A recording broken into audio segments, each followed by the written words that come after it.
So I thought I'd share with you an idea that I'm working through, something that I'm wrestling with right now that's kind of just been in the inner workings of my subconscious.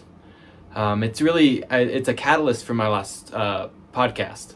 My last podcast, I talked a little bit about the Garden of Eden, and I talked about how there are things placed in the Garden of Eden that you wouldn't expect. And then talking through why are those things there.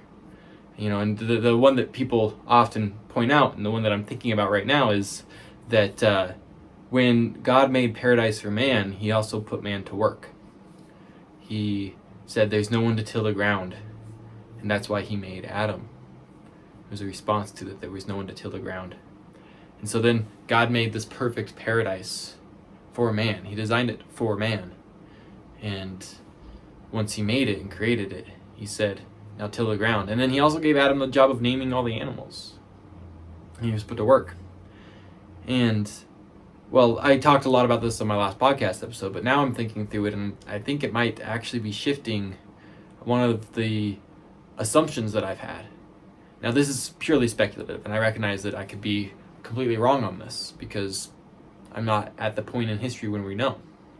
But I've had dialogues in the past, and I've came to the opinion that technological advancement will get us to a point in the relatively near future when all human work is obsolete.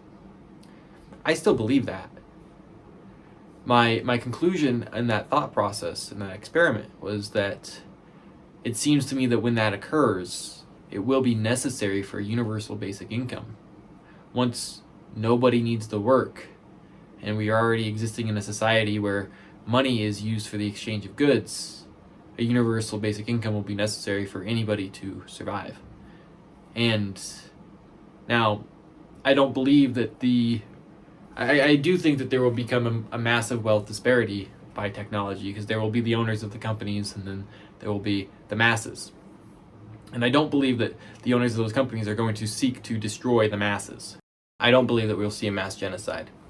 I think we'll see a technocracy. We'll see that these large companies are the rulers, and I think it's very probable that they won't just be the rulers of nations, but they'll be the rulers of the entire planet. So then, for the survival of the species, I think a universal basic income will become necessary. That's what I've always said. And that's my speculation as to where I think the next 100 years or so are going to get humanity. Maybe a little more. I can't quite be sure on that. But then as I'm reading and I'm realizing that mankind needs to work. We were made to work. It's not paradise if we don't work. And I think about the movie WALL-E, where everything is given to humanity and they have no need to work, and we can see the fallout of that. We can see what a horrible position they're in. And they're all depicted as obese, and they're all depicted as incapable of walking and incapable of taking care of themselves. And, well, that doesn't seem that far-fetched. And they're all distracted, and they're all on their technology the whole time, and they're not able to interact with each other. And that doesn't seem that far-fetched. But I think it's worse than that. I think that it would lead to nihilism on a global scale. I think everybody would lose purpose. Everybody would lose their reason for being. And I think we'd see depression skyrocket. And I think we're already seeing depression skyrocket in technologically advanced nations, let's say. We're already seeing that. We're seeing a correlation there. And that's not surprising to me, because as we become more sophisticated and we see less of a need to work in order to survive, because all of human history, we worked in order to survive, and survival was very, very difficult. And in most of the world today, survival is still very, very difficult. However, in the broadly speaking, in the West, survival isn't that difficult anymore. The average person can do it quite easily. Am I saying that we don't have struggles? No, but our struggles are very different. I'm blessed to live in a country where if you are homeless and jobless, there are food shelters. There are food drives, and there are homeless shelters, and there are resources so that you don't starve. And for most of human history, we had to work if we wanted to not starve. And so working for survival, working for the benefit of others even, is built into us, and it's something that we need and that we desire, and it fulfills us in a very real way. And so as I'm thinking through this, I think while it might still be the case that universal basic income becomes a necessity, I think there will be a much more predominant necessity. And I think once we get so good technologically that we can sustain ourselves without the need for work, I hope and I pray that the society that gets there, whether I'm in that society or my children or my great-great-grandchildren, when we get there, I pray that the society is bright enough and self-aware enough to recognize, even though we do have the technology to make work obsolete, we shouldn't use it. We need to find fulfillment and purpose, and we can't do that if everything is handed to us. And so I think the necessary response is going to be either nihilism, as I said, or hedonism.